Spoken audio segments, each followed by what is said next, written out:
दोस्तों नमस्कार, आदाब, सत श्री अकाल। उर्मिलेश संवाद के इस कार्यक्रम में आपका बहुत-बहुत स्वागत है। मैं हूं उर्मिलेश। अपने देश में कोई भी ऐसा व्यक्ति नहीं होगा जो सरकार की आलोचना के नाम पर देश की जगहंसाई चाहेगा। बिल्कुल नहीं। देश और सरकार, पहली चीज तो दोनों अलग-अलग चीजें हैं। सरकार का काम देश को चलाना है, देश के शासन को चलाना है, लेकिन दोनों पर्यायवाची नहीं है। मेरा मानना है कि देश में हर साधारण आदमी जो मेहनतकश है, वो देशभक्त है। अगर देश पर कभी भी कोई समस्या आती है, तो जो बड़े लोग होते हैं समाज के, वही उसमें शामिल दिखते हैं, आम तौर पे। वो कोई कामगार नहीं शामिल दिखाई देता है, कोई साधारण आदमी नहीं दिखाई देता है। ये आर्टिफिशियल इंटेलिजेंस इम्पैक्ट समिट 2026 जो है, एक बहुत बड़ा गौरवशाली अवसर था, मौका था भारत के लिए कि वो अपने रिसर्च को, अपने कंटेंट को प्रमोट करे। लेकिन पता चला कि रिसर्च हमारी कम है, प्रचार ज्यादा है। तो प्रचार और विज्ञापन का महत्व है आज के दौर में, लेकिन अगर कंटेंट ही गायब होगा तो सिर्फ विज्ञापन से क्या होगा। दोस्तों, हम इसी विषय पर आज बात करने जा रहे हैं कि आखिर क्या कुछ ऐसी गड़बड़ी हो रही है जिसकी वजह से हमारे मुल्क को जो मिलना चाहिए, जो अचीवमेंट उसका होना चाहिए, जो कामयाबी उसकी होनी चाहिए, हमारे पास टैलेंट है, दूसरे हलकों में जाकर हमारे वैज्ञानिक अच्छा कर रहे हैं, फिर अपने देश में क्यों हम उतना नहीं कर पा रहे हैं। इन्हीं प्रश्नों पर बात करेंगे। हमारे साथ इस विषय पर जुड़ रहे हैं शीतल पी सिंह, जाने माने पत्रकार, लेखक। आप इनसे परिचित हैं। तो सबसे पहला जो मेरा आपसे सवाल, क्या जिज्ञासा है हमारे दर्शकों श्रोताओं के लिए, लेकिन आप एआई समिट में जो हुआ है, इसको किस रूप में देखते हैं? देखिए 2009 से इस देश में हमारे कारपोरेट सेक्टर के एक बड़े हिस्से की सपोर्ट से, जो बाद में उसको क्रॉनिक कैपिटलिस्ट के तौर पर हम लोग देख रहे हैं इस समय, एक नए पॉलिटिकल व्यक्तित्व को सामने किया गया। उनका नाम है नरेंद्र मोदी जी। और उनको इस तरह से पेश किया गया, उनके लिए मीडिया खरीदा गया, उनके लिए एजेंसियां हायर की गई जो उनकी छवि निर्माण करें। और एक हम लोगों के सामने एक मॉडल, आर्टिफिशियल मॉडल प्रस्तुत हुआ, जो रियल में वो ऐसा नहीं था, लेकिन ऐसा कहा गया कि गुजरात में कुछ अभूतपूर्व क्रांति हो गई है। गुजरात गोया कोई बहुत आगे निकल गया है, पता नहीं क्या क्या चीज कर ली है उसने, और वो मॉडल जो है वही देश को चाहिए, उसी के बिना देश रुका हुआ है। और एक अच्छे खासे अर्थशास्त्री प्रधानमंत्री जो सभ्य थे, उनको उनके दल में भी जाहिर है लोग उस तरह से सम्मान नहीं देते थे, जो बहुत सारे पुराने खग्गाड़ नेता थे। और विपक्ष में भी उनको सभ्य होने के नाते निशाने पे लिया जाता था, कमजोर कहा जाता था। और वो सब कह के उस समय के डिस्पेंसेशन को खारिज किया गया, और विकल्प के तौर पर 2014 में नरेंद्र मोदी जी इस देश के प्रधानमंत्री बन गए। उसके बाद उसके पहले भी 2009 से, जैसे मैंने कहा, 9 से लेके अब 26 तक लगातार हम, पूरा देश, हमारे सारे संसाधन, हमारा पूरा कारपोरेट जगत और जो भी संभव है, वो सब कुछ एक व्यक्ति के छवि निर्माण पर खर्च हो रहा है। और बाकी सारी चीजें हमारी ध्वस्त हो रही हैं बहुत बुरी तरह से। और हम उनके लिए बात करने के लिए मंच हमारे छीन लिए गए हैं। और कोई इस पे गंभीरता से उन सवालों पर, जो बहुत जरूरी हैं किसी भी समाज के लिए, हमारे लिए तो बहुत ही ज्यादा जरूरी है, क्योंकि हम दुनिया के सबसे ज्यादा गरीबों वाला देश है, जिसमें दुनिया की सबसे ज्यादा बड़ी गरीब आबादी है, जिसमें दुनिया की सबसे ज्यादा बड़े अनपढ़ कुपढ़ अधपढ़ आबादी भी है, जिनका जनरल आईक्यू बहुत वीक है। आज की चैलेंजिंग दुनिया के लिए वो बिल्कुल अनुपयुक्त लोग हैं। वो बिल्कुल गारा माटी भी ढोने के लायक ठीक से नहीं है। और एक अजीब सी भीड़ हमारे पास है, जिनका हम कोई उपयोग हमारे पास नहीं है, सिवाय इसके कि वो गुजरात और मुंबई के चारों तरफ, या तमिलनाडु या आंध्रा या तेलंगाना वगैरह के कारखानों में लेबर वेबर का काम मोटा मोटा कर सकें, चौकीदारी कर सकें, या वो एक स्कूटर ले लें नौजवान, और या मोटरसाइकिल ले लें और उस पर लोगों के घर में खाना पहुंचाएं और सब्जी पहुंचाएं, और साथ बस इसी तरह के काम लायक एक भीड़ हमने चारों तरफ निर्मित कर ली। ऐसे में अब इसको कट टू शॉर्ट, हमारे यहाँ जो पूरी जमात है सरकार के नाम की, उसका एक ही लक्ष्य रहता है कि किसी तरह से ये महामानव जो हमने निर्मित किया है, इनकी निगाह में हम आ जाएं और हमारे लिए कुछ जो है उससे कुछ आगे की चीजें हो जाए, या जो हम कर रहे हैं उसकी सुरक्षा बनी रहे। तो जो मंत्रिपरिषद है हमारी, और जो ब्यूरोक्रेसी है, जो प्रेस है, इवन जुडिशरी भी आजकल, ये सब इसी एक काम में लग गई है। और कारपोरेट तो पीछे है ही है। तो वो सब लोग उनकी आंखों के सामने एक ने एक ऐसा मंच बस देना चाहते हैं जिसमें उनके लिए वाह वाह हो, सब काल्पनिक सफलताओं के लिए उनको जिम्मेदार बताया जाए, और उनको दूरदर्शी और महामानव, और वो तो एक्चुअली चाहते हैं कि उनको भगवान मान लिया जाए। कुछ ऐसी प्रवृत्ति जो है सामने, उसी में हमारे यहाँ के एक बहुचर्चित मंत्री, जिनके पास कई महत्वपूर्ण विभाग हैं, वो वैष्णव जी, जो आजकल ब्लू आइड बॉय कहे जाते हैं प्रधानमंत्री जी के, जिन्होंने कम से कम 50 उद्घाटन ट्रेन्स के प्रधानमंत्री जी से करा दिए हैं अब तक। इसलिए कि प्रधानमंत्री जी शौचालय से लेके जहाज निर्माण तक सारे उद्घाटन स्वयं करना चाहते हैं। तो उसी क्रम में ये आयोजन हमारे यहाँ जो हुआ या हो रहा है, ये आयोजन भी हुआ। भारत इसके लिए बिल्कुल तैयार नहीं है। भारत के पिछले साल के बजट में कुल 2000 करोड़ रुपए एआई के लिए थे, और इस साल वो घट के 1000 करोड़ हो गए। हम सबमिट तो कर रहे हैं, लेकिन एआई पे हमारी गंभीरता इसी से जान लीजिए कि देश के बजट का 35 लाख करोड़ के आसपास का कुल 1000 करोड़ हमने इस चीज के लिए रखा है, जिसकी वजह से इस समय दुनिया में मतलब इतनी हलचल मची हुई है कि बड़े बड़े सिंहासन और बड़े बड़े साम्राज्य डिगे हुए हैं। उस क्षेत्र में हमारी गंभीरता का आलम यह है, हमारी सरकारी गंभीरता का, कि पिछले साल हमने कुल 2000 करोड़ रखा था, जो समुद्र में बूंद के बराबर भी नहीं है, और इस साल हमने 1000 करोड़ रखा है। और हमारे पड़ोसी देश जो आज दुनिया में महाशक्ति के रूप में है, औद्योगिक महाशक्ति में तो उनका कोई सानी नहीं, वो बन चुके हैं बहुत पहले, अदरवाइज भी महाशक्ति बनने के क्रम में। उनका बजट सुन लीजिए, उसी में सुबह मैंने इस पे एक पोस्ट भी लिखी थी।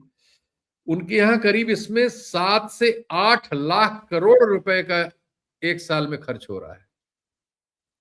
7 से 8 लाख करोड़, और हमारे यहाँ 1000 करोड़।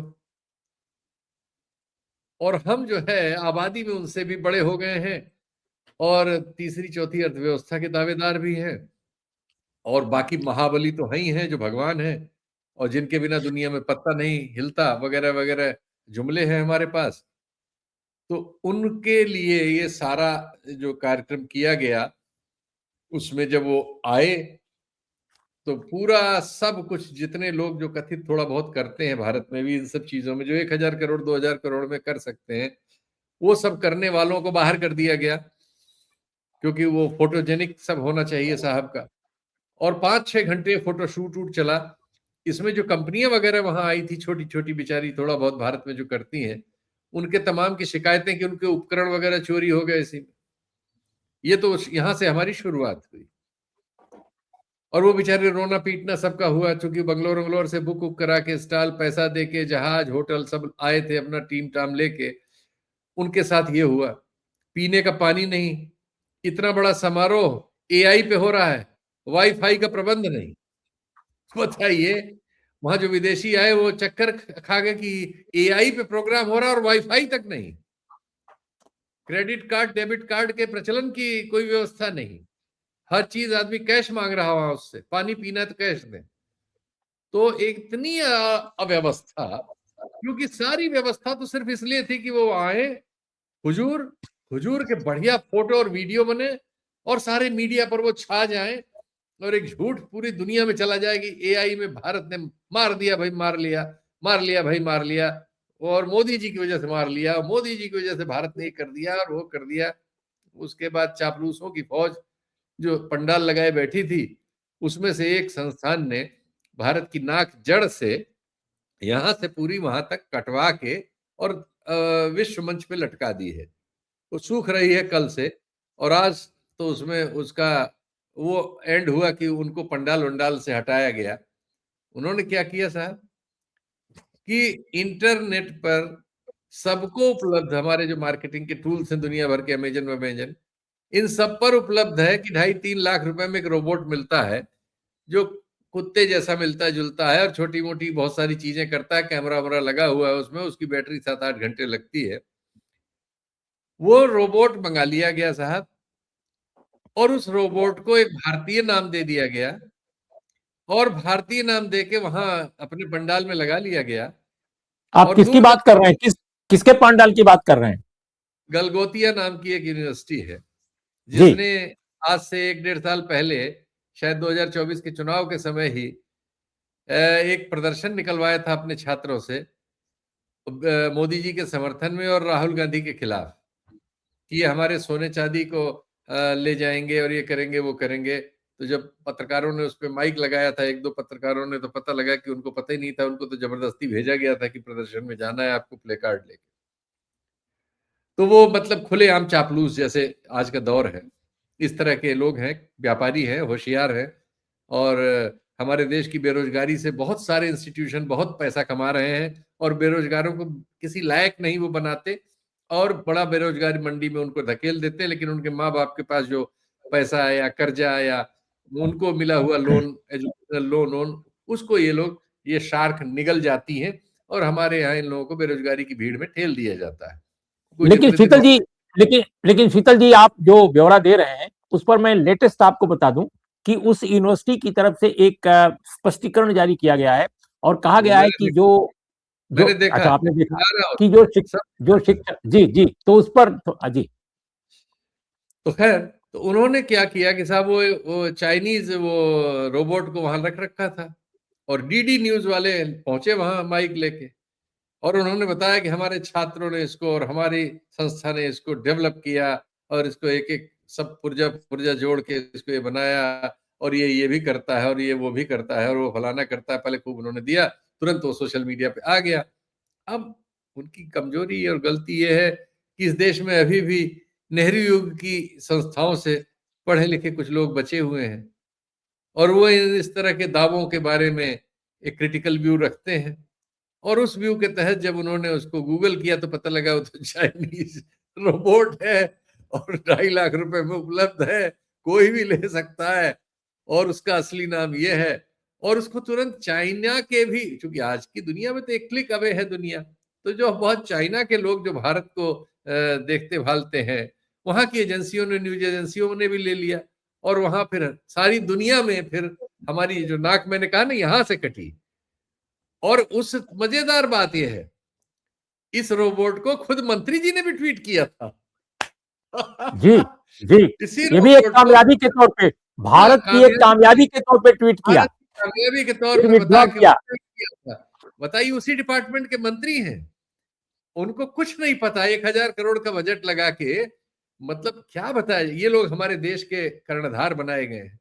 कुछ और वहां तमाम आईएएस आईपीएस अफसर होंगे, निश्चय ही वो पिछड़ी जाति और दलित और ओबीसी के नहीं होंगे, क्योंकि वो भी आंकड़ा अभी आ चुका है कि वो बेचारे सब मिलके 10% भी आईएएस नहीं है, 8% आईपीएस है, 12% आईएफएस है। तो सब यही लोग हैं, कलाकार, योग्य, मेरिटधारी। तो सारे मेरिटधारियों ने मिलके 1-2.5 लाख के बाजार में उपलब्ध रोबोट को भारत की उपलब्धि बना के अंतरराष्ट्रीय समारोह में पेश करके नाक को जड़ से पोछवा दिया।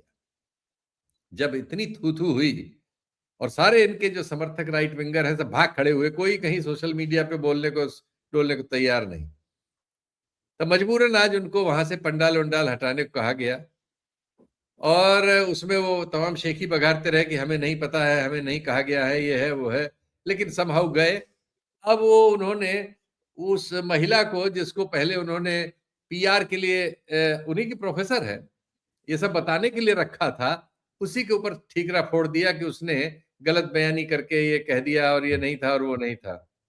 उनके दूसरे प्रोडक्ट्स के भी फोटो आ गए हैं। वो तो इतने फूहड़ है कि उसको मोहल्ले का एक साइकिल की दुकान पे काम करने वाला बच्चा उससे बढ़िया मॉडल बना सकता है। जो उनके दूसरे रियल प्रोडक्ट जो बच्चे उनके बनाते हैं, या बनवाते हैं वो बच्चों से, वो भी सामने आ गए, उनके फोटो आ गए। तो वो वहां मतलब सिर्फ फर्जीवाड़ा, ये सब मैं जान रहा हूँ। ज्यादातर हमारी प्राइवेट यूनिवर्सिटियां और ये सब जेब काट रही हैं, जैसे हमारे प्राइवेट अस्पताल जेब काट रहे हैं। तो शिक्षा, स्वास्थ्य, नॉलेज, सच, समाचार, सूचना, ये सब हमने इस दौर में तहस नहस कर दिया। न हमारे विश्वविद्यालयों की कोई रैंकिंग है, न हमारे स्वास्थ्य के कार्यक्रमों में कोई परिस्थिति अच्छी है। नकली दवा, झूठे वादे, फर्जी डाटा और इस तरह के कारोबार में कोई अंकुश नहीं, जिसका जो मन आ रहा है सो कर रहा है।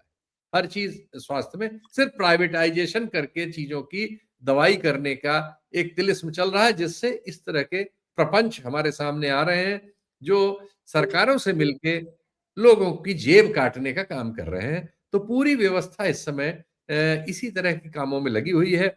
4-5-6 उद्योगपति जो प्रधानमंत्री जी के दोस्तों में कहे जाते हैं या उनके करीब हैं, और उनसे जुड़े हुए कुछ लोग इस पूरे देश की जो भी संसाधन हमारे पास जिस तरह के हैं, उनको निगलने में लगे हुए हैं। उनके लिए कोई कानून कायदा नहीं है।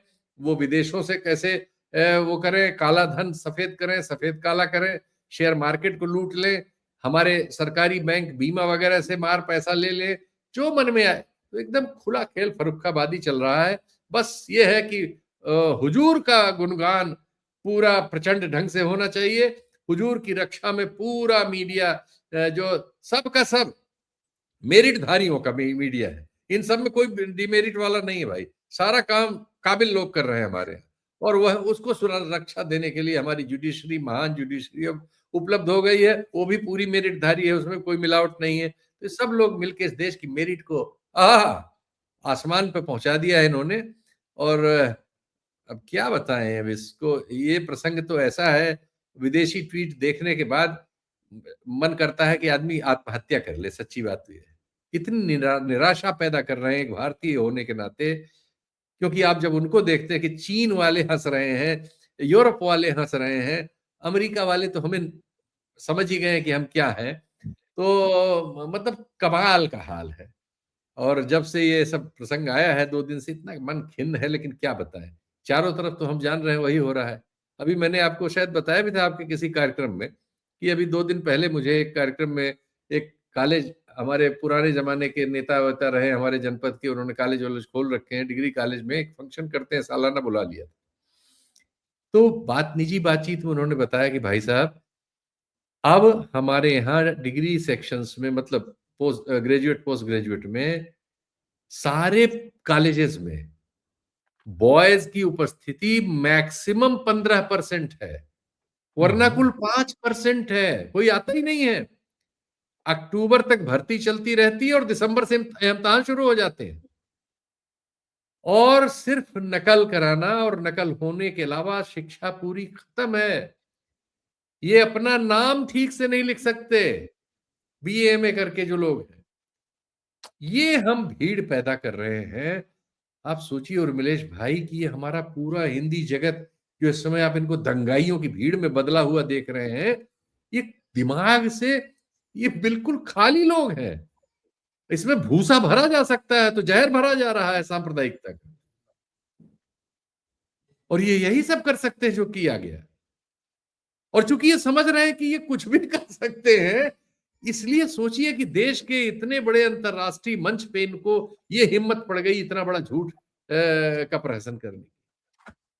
ये एक जो बातें यूनिवर्सिटी है, ये जो इस बातें आप कह रहे हैं, ये जो जी बातें आप कह रहे हैं, इसी की कुछ छवियां अभी कुछ दिन पहले दिल्ली विश्वविद्यालय के आसपास और मोरिस नगर थाने के आसपास दिखी, जब एक इसी तरह का एक कैरेक्टर, हम उसको क्या कहें, एक लड़की पता नहीं कितना बेचारी जानती थी चीजों के बारे में, समाज के बारे में, वो वहां ब्राह्मणवाद जिंदाबाद का नारा लगा रही थी, और दूसरी जो है वो कुछ और कर रही थी, और आपस में वो उलझ गए। नारा लगाने वाली, नारा लगाने वाली लड़की को कंधे पे लोग उठाए हुए थे, और उसके साथ एग्जैक्ट, 100-200 आदमी और भी थे। हाँ, वो जो उसका नारा लगा रहे थे। उसके साथ नारे का जवाब दे रहे थे।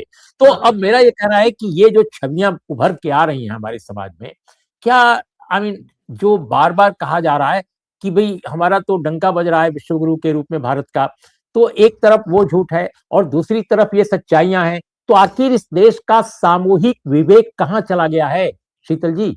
सामूहिक विवेक डंका दिखता नहीं, कहीं डंका चुनाव में नहीं डंका दिखता है, समाज में नहीं दिखता है, कहीं नहीं दिखता, तो वो गया कहां है? डंका तो ये बज रहा है कि उत्तर प्रदेश के मुख्यमंत्री अपने गृह जनपद गोरखपुर में कहते हैं कि दिल्ली तो जाने लायक नहीं, हो तो जहर, वो क्या नाम, गैस चैम्बर बन गया है, वहां तो दम घुटने लगता है, यहाँ तो खुली हवा है। ये वो अपने वो दिल्ली जो देश की राजधानी है, जिसमें 12 साल से हमारे भगवान जी आसीत हैं प्रधानमंत्री के रूप में, और अभी पता उसको नहीं वो कितने घर के, उसको उन्होंने कहा, ये आम आदमी पार्टी वाले ने नहीं कहा, कांग्रेस वाले ने नहीं कहा, राजद ने नहीं कहा, ममता बनर्जी ने नहीं कहा, अखिलेश यादव ने नहीं कहा, तमिलनाडु वाले ने नहीं कहा, ये योगी जी ने कहा, जो बीजेपी के मुख्यमंत्री हैं दूसरी बार, कि दिल्ली तो गैस चैम्बर है। और ये बात इसके पहले तमाम दूतावास के लोग कह चुके हैं। तमाम लोग वहां से जो दूसरी तीसरी श्रेणी प्रथम श्रेणी में ऑफिसर्स हैं, वो दिल्ली से तबादला चाहते हैं अपने अपने दूतावासों से।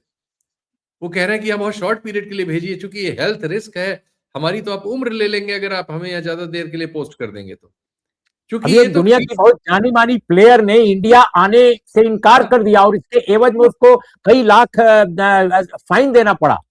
हाँ, तो ये जो परिस्थिति है कि सारी दुनिया आपको ये जान रही है कि आप most polluted, most corrupt, most inefficient अनपढ़ों के एक झुंड में बदले हुए हैं, जहां गृह युद्ध के लिए तैयारियां हो रही हैं, और जहां इस तरह का झूठ चल रहा है पढ़ाई लिखाई के नाम पे और नई तकनीक के नाम पे, क्वांटम फिजिक्स और एआई वगैरह के ये शब्द यहां के लिए मजाक है। ऐसी यूनिवर्सिटी को एक पल के लिए भी यूनिवर्सिटी के दर्जे में रहना चाहिए इस सब के बाद। यहाँ तो जेएनयू को डिस्ट्रॉय किया पहले जा रहा है हाँ, शीतल जी, जो यहाँ तो जेएनयू को डिस्ट्रॉय किया जा रहा है और ऐसे विश्वविद्यालयों का गुणगान किया जा रहा है। भाई 25 साल से मध्य प्रदेश में बीजेपी है, 30-32 साल से गुजरात में बीजेपी है, अनेक बार राजस्थान में रही है, अनेक बार दिल्ली में रही है, उत्तर प्रदेश में 7-8 साल 9 साल से है, और देश में भी 12 साल से है। देश में एक यूनिवर्सिटी तक ये नहीं बना पाए किसी लायक। जो हैं उनको नष्ट करते हुए मिल रहे हैं, या इस तरह के चापलूस पैदा कर रहे हैं, जो हमारे सामने ये है जिसने जड़ से नाक हमारी पोंछ ली है।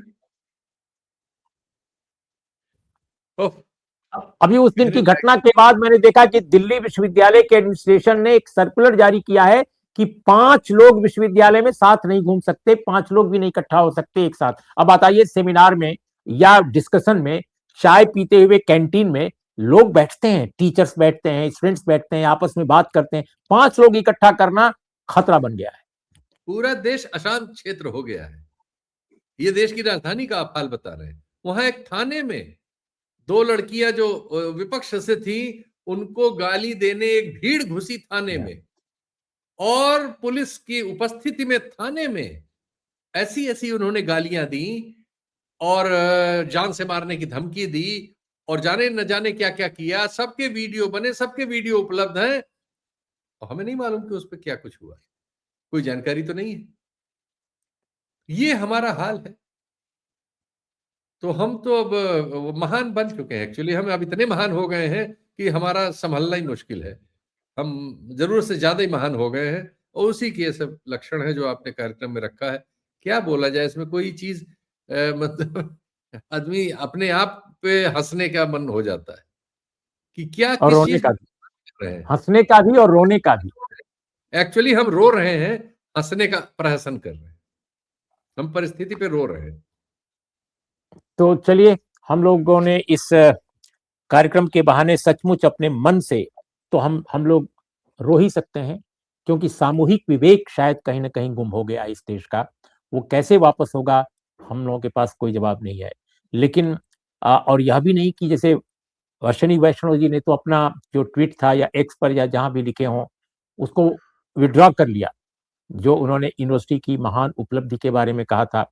लेकिन ये जो पूरी दुनिया में छवि गई है हमारी, इसको हम कैसे विड्रॉ करेंगे, इसको हम कैसे मिटाएंगे? सबसे बड़ी चिंता हम लोगों की यही होनी चाहिए। जो भी भारत को मोहब्बत करते हैं, एक मातृभूमि होने के नाते, अपना मुल्क होने के नाते, सबके लिए ये गहरी चिंता का विषय है।